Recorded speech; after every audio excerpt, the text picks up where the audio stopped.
So আজকে হচ্ছে আমার বার্থডে। হ্যাঁ, আজকে আমার বার্থডে। আর সকাল সকাল আমি বার্থডে দিন বেরিয়ে পড়েছিলাম গুড় কিনতে যেতে।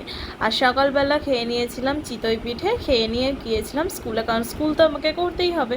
তো আফটার অল এখন আমরা বড় হয়ে গিয়েছি আর নিজেদের ডিউটি তো আমাদেরকে দিতেই হবে। তো আমার এই সোয়েট শার্টটা কেমন লাগলো জানিও তোমাদের।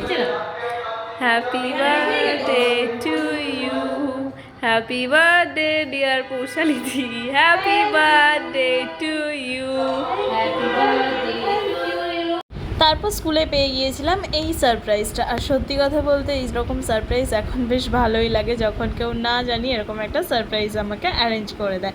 তো তারপর কেক কাটিং হয়ে যাওয়ার পরে আমরা কেক কাটিং করে নিয়ে নিজেদের মতন কিছুটা টাইম স্পেন্ড করেছিলাম, খাওয়া দাওয়া করেছিলাম। ব্যাস খাওয়া দাওয়ার পরে তারপর আমি বাড়িতে চলে গিয়েছিলাম।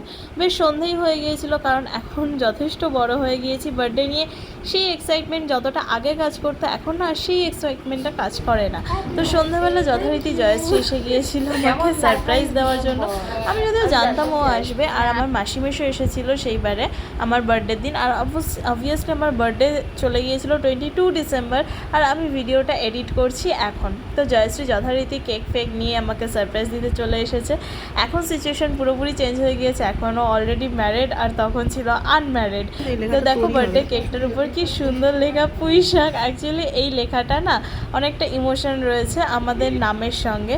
তো যাই হোক, সন্ধ্যাবেলা বার্থডে কেক কাটিং করে নেওয়ার পরে আমি পেয়ে গিয়েছিলাম একটা সুন্দর একটা গিফট। আর এইবারে বার্থডেতে না আমি প্রচুর গিফট পেয়েছি, আনএক্সপেক্টেড সব গিফটগুলো পেয়েছি। অবভিয়াসলি আমি নিজেও নিজেকে কিছু গিফট করেছি, কারণ সেটা এখন ম্যান্ডেটরি হয়ে গিয়েছে। কারণ যখন থেকে নিজে আর্নিং করা স্টার্ট করেছি তখন থেকে বুঝেছি সবার জন্য করো ঠিক আছে, কিন্তু নিজের জন্যও কিন্তু নিজেকে করতে হবে, ভাবতে হবে। তো সেই বিউটিফুল গিফট আমি কি পেয়েছি সেটা কি তোমরা দেখতে চাও? আমি তো প্রচণ্ড এক্সাইটেড ছিলাম। আর সত্যি কথা, সেই গিফটটা আমি পেয়েছিলাম জয়শ্রীর থেকেই।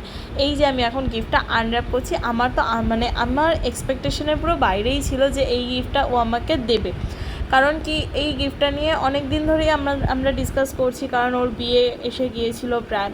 তো আমি কি পরবো সেটা আমি ভাবছিলাম, আর ওর সঙ্গে শেয়ার করছিলাম, ওর সঙ্গে কেনাকাটা করতে যাওয়া, এটা ওটা সমস্ত কিছুই করেছি। তো তার মধ্যে থেকে ও যে কখন এই জিনিসটা কিনে সাইড করে রেখে দিয়েছিল সেটাই আমি ভাবছিলাম, আর ওকে বলছিলাম যে তুই কি পাগল যে তুই এই জিনিসটা করেছিস আমার জন্য।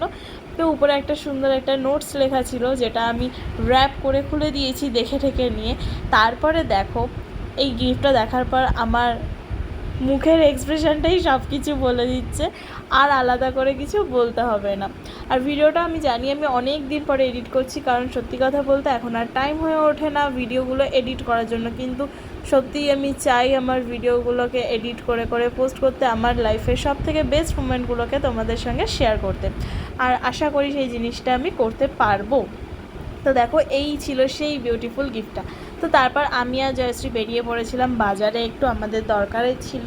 কারণটা কি, আস্তে আস্তে তোমাদের কাছে ভিডিওগুলো আনলে আরও তোমরা ক্লিয়ারলি বুঝতে পারবে। আমরা গিয়েছিলাম বাজার কলকাতায়, কিছু কেনাকাটা করার ছিল আমাদের, সেই জন্য। তো তার দুদিন পরে না আমার বার্থডে, হ্যাঁ পরের কি তার পরের দিনই ছিল আর একটা স্পেশাল ডে। তো আজকের দিনটা আমার এইভাবেই কেটে গেল।